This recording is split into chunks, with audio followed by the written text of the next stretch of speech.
How are we doing, Kansas Jayhawks fans?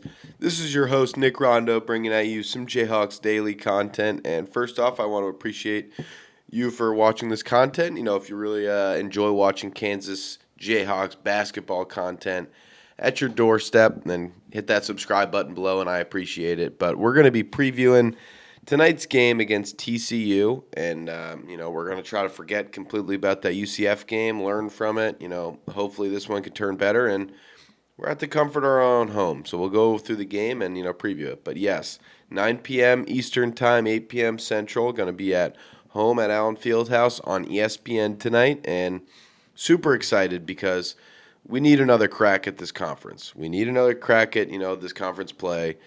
Looking 0-1 in conference play, 10-4. These records are not fitting. They are not accurate of this team, I believe, and it's not something we're probably all too happy about. Yes, we'll get into it. The interviews came out, and Bill Self is talking about who's available and what happened. And we always say Bill will do what Bill's going to do, but some things frustrate you. And I don't know if I was reading too far into it, if I was reading it wrong, but it sounded an awful lot like Bill was saying, well, we wanted to put a minute restriction on Darren Peterson. We wanted to, and then when we played him 18 minutes in the first half and he wasn't feeling great for the second half, and then we started playing him. He got to that 24 number and he just didn't feel good anymore. So it's like, wait, so you had an idea ahead of time that you were going to put him on a minutes restriction. You then decided to blow that entire minutes restriction in the first half where he played excellent, but you then couldn't put him in the second half because of this. So it's either, yes, he wasn't feeling good, he wasn't going to go back in, we were going to screw the minutes restriction, or you really were having him and you mismanaged it so poorly that he could not play any meaningful minutes in the second half. So whatever it is, Bill, figure it out, because he said him and Darren Peterson and Elmarco Jackson are probable today for the game. What does probable mean? Probably playing, I'm hoping, again, but if it's minutes restriction, if it's 18 minutes, if it's 14, I'd rather, unless you really give like a solid 4 or 5 minute run, there is no need to let that man out there for 10 minutes at a time, especially if he's on a minutes restriction. If he's not, let him play the whole game. But this is getting a little ridiculous. He puts up 20-something points in such limited minutes. Why do you need to waste them all in the first half? There were so many moments where there was stagnant offense in the second half, 4+ minutes without a field goal. You can put them in, boop, you score, you can take them right out. I don't care. But wasting in the first half, if that really is the case, an utter mishandling of the game, and that cannot happen again, because we're not dropping any more games. Because I talked about it all in the pod yesterday. You put them all in the first half, he busts his ass, and guess what? No one else has an offensive rhythm, and then no one else can play in the second half when he can't play. So I think we'll fix that, but we're getting into this game. Just had to clear the air and let everyone know what Bill's thinking, because I don't love it, but maybe it's going to be changing. Maybe TCU's got a different one. But Jamie Dixon's got another good team. He has really revitalized TCU. They've had some very tough games with us over the past few years. A couple of losses and some unfortunate moments for KU teams for sure. But again, they don't boast another big lineup. No real, dominant big man, 7'2" John Bull type of threat. They're just, a bunch of 6'7", 6'8", taller guys, but none, really match up right next to Flory. It's going to be an interesting, kind of dynamic, seeing if in these games we typically really just pound the paint. You pound the paint, feed Flory, try to get as many paint points as we can, but we couldn't do that against a bigger lineup at UCF. Let's see if Bill does it here, and I think it would make sense. But Jamie Dixon, he swaps it up. He's an interesting coach. So let's go through it. Their best player going to easily be David Punch. He's going to be a 6'7" sophomore, 2-year player for them. He's taken a huge leap this year. Really efficient scorer. He's averaging 15 points on less than 10 shots a game. So very good scorer. He's got a fine 3-point shot, but to be honest, he's an all-around defender. He's a maniac. He's really what runs this team in transition. Block shots, steals, leads the team in both, and he'll get them running quickly on a quick outlet pass. So got to watch out for him. Keep him limited. Next up, we're going to have Jaden Peer, who is a senior guard, 6 foot.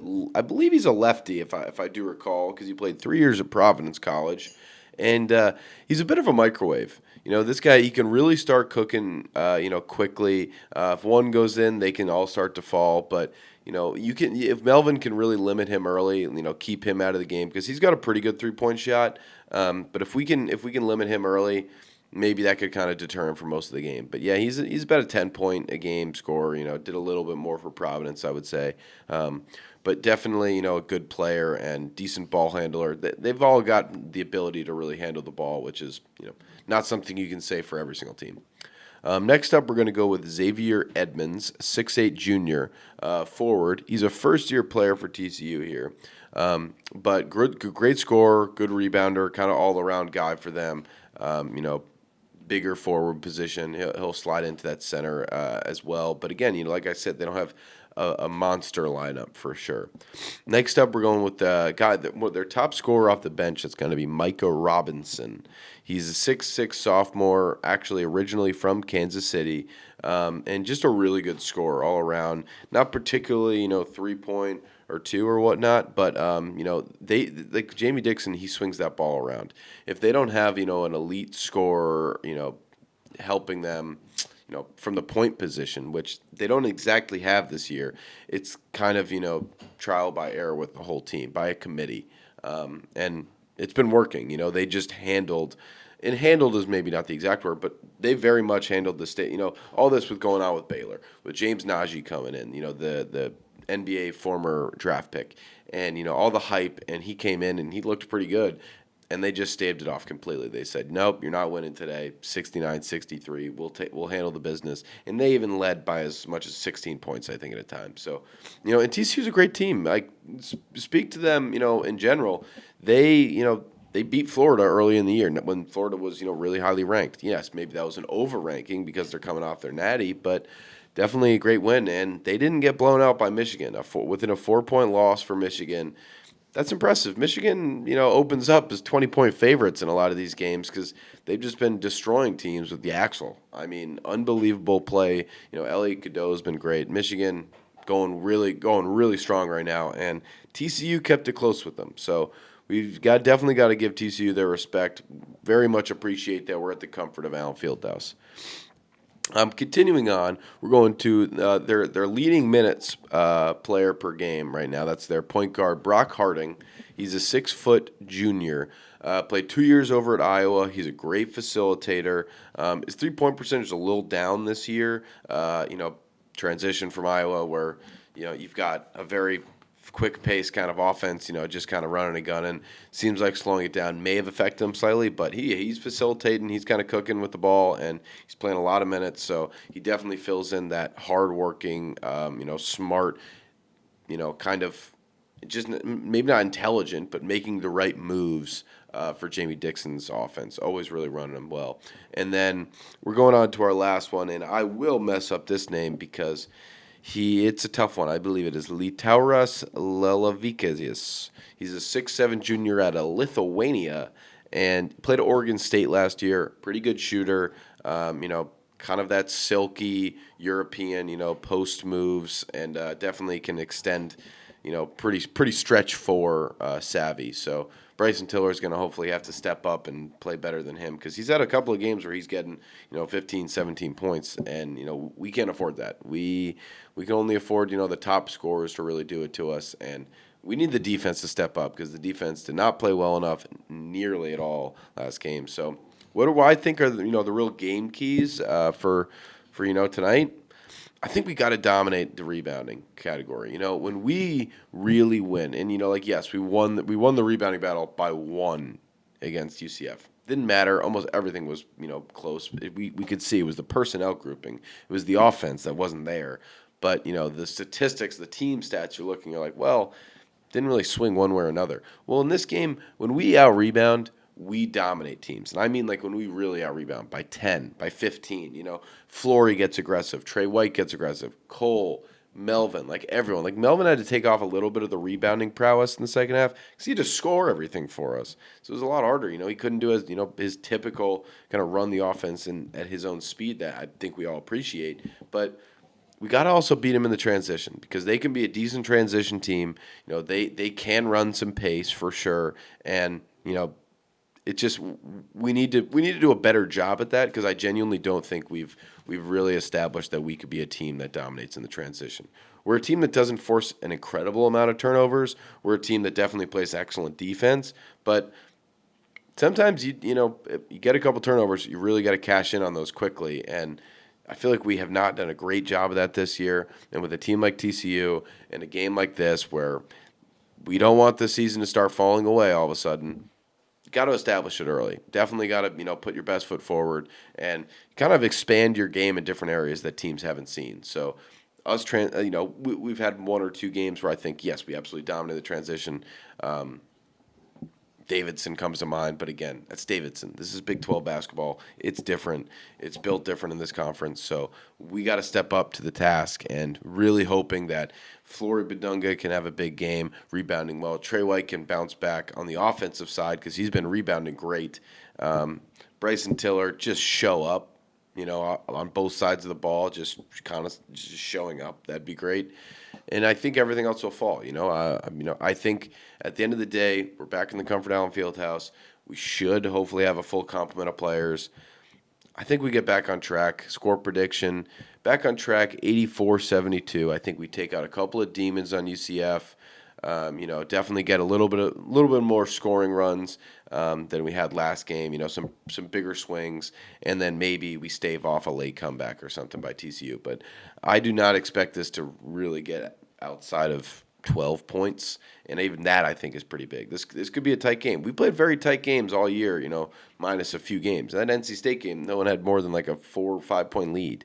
So we're definitely not a team that is super accustomed to coming back from down a lot.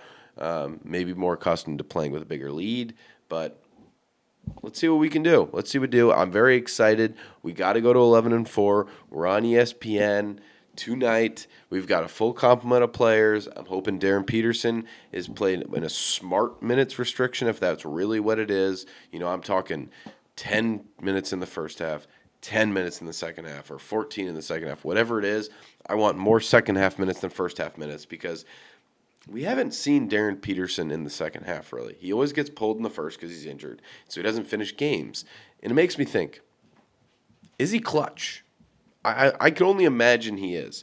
I mean, I've seen these shots. They're incredibly impressive shots to be making. Very hard, high level of difficulty plays, but he's making them. We haven't seen him in the crunch time, so I'd just like to see him play in the last couple minutes if needed. Obviously, if it's a 10-point, 12-point, 14-point, yeah, you could probably pull him. We can handle the defensive side, and offense will kind of come with that. But I'd love to see him play in the crunch time. Love to see this Kansas team grab another victory over anything else.